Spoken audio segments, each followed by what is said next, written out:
तो मेरे प्यारे बच्चों, हम रोटेशनल मोशन की बात कर रहे हैं। रोटेशनल मोशन के सारे कॉन्सेप्ट हम यहाँ पर देख रहे हैं और इसी से रिलेटेड हमारे पास में क्वेश्चन नंबर 108 हमारी स्क्रीन पर है। यहाँ पर हम काइनेटिक एनर्जी की बात करने वाले हैं। क्वेश्चन में गिवन है, जैसे हमको डायग्राम में दिख रहा है, वहाँ से समझ में आ रहा है कि क्वेश्चन में क्या पूछ सकते हैं। वो क्वेश्चन में गिवन है, consider a situation shown in figure or solid sphere of mass small m is release from the rest from the rim of hemisphere cup so that roll along the surface. Find the normal contact force between the solid sphere and the cup at the bottom most point. Okay, तो यहाँ पर हमको यहाँ पर बात करना है kinetic energy की, कंजर्वेशन ऑफ एनर्जी की। क्यों? क्योंकि जब हम बॉटम मोस्ट पॉइंट पर अगर ध्यान से कॉन्सेप्ट को समझेंगे तो नीचे की तरफ लग रहा है एक force mg that is gravitational, और ऊपर की तरफ एक फोर्स लग रहा है नॉर्मल रिएक्शन। ओके, और चूंकि ये मान लेते हैं v वेलोसिटी, इसने जब h हाइट से, जब ये r हाइट से नीचे आया तो इसका जो पोटेंशियल एनर्जी है वो काइनेटिक एनर्जी में कन्वर्ट हुआ और काइनेटिक एनर्जी के कारण इसके पास v वेलोसिटी आया। और v वेलोसिटी के कारण चूंकि वो सर्कुलर मोशन परफॉर्म कर रहा है, ओके, तो ये नॉर्मल रिएक्शन यहाँ पर लगेगा जो कि mg minus normal reaction centripetal force के बराबर होगा। तो हम यहाँ पर लिख सकते हैं इसके साथ में एक सेंट्रीफ्यूगल फोर्स भी हम ऐड कर सकते हैं, that is mv square by r। तो यहाँ पर हमारे पास इक्वेशन बनेगा normal reaction is equal to mg plus mv square by r। और यहाँ पर v का वैल्यू हमें पता नहीं है, जो हम अब फाइंड करेंगे। ओके, तो वो फाइंड करने के लिए हम यहाँ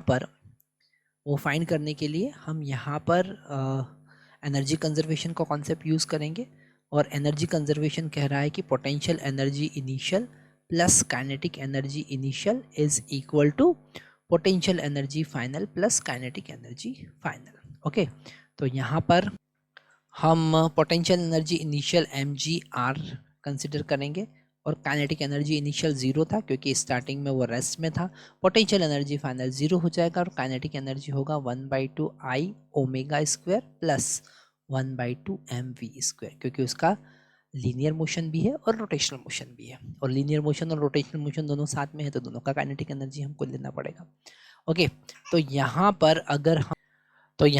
अगर हम I का वैल्यू पुट करें तो I का वैल्यू कितना होगा? I का वैल्यू होगा 2/5 mr स्क्वायर।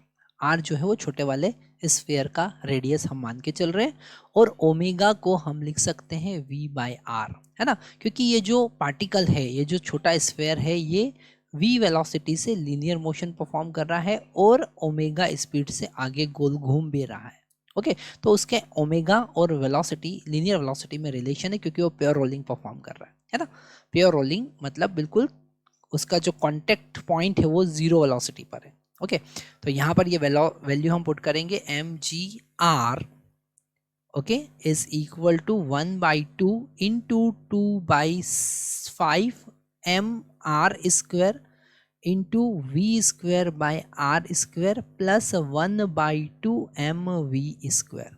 ओके, r से r स्क्वायर कैंसिल कर सकते हैं, 2 से 2 भी कैंसिल कर सकते हैं, m से m भी कैंसिल कर सकते हैं, तो mg/r is equal to mv square by 7/10 हमको मिलेगा। m से हम कैंसिल कर सकते हैं, v स्क्वायर का वैल्यू हमको मिला, v स्क्वायर का वैल्यू हमको मिला 10gr डिवाइडेड बाय 7। ओके, और हमको फाइंड करना था कांटेक्ट फोर्स, तो यहाँ पर v स्क्वायर का वैल्यू हम पुट करेंगे। तो normal reaction n is equal to, थोड़ा इधर लिख लेते हैं, normal reaction n is equal to mg plus m 10gr divided by 7r। r से r यहाँ पर कैंसिल हो जाएगा, आंसर मिलेगा 17/7 mg, that is the answer.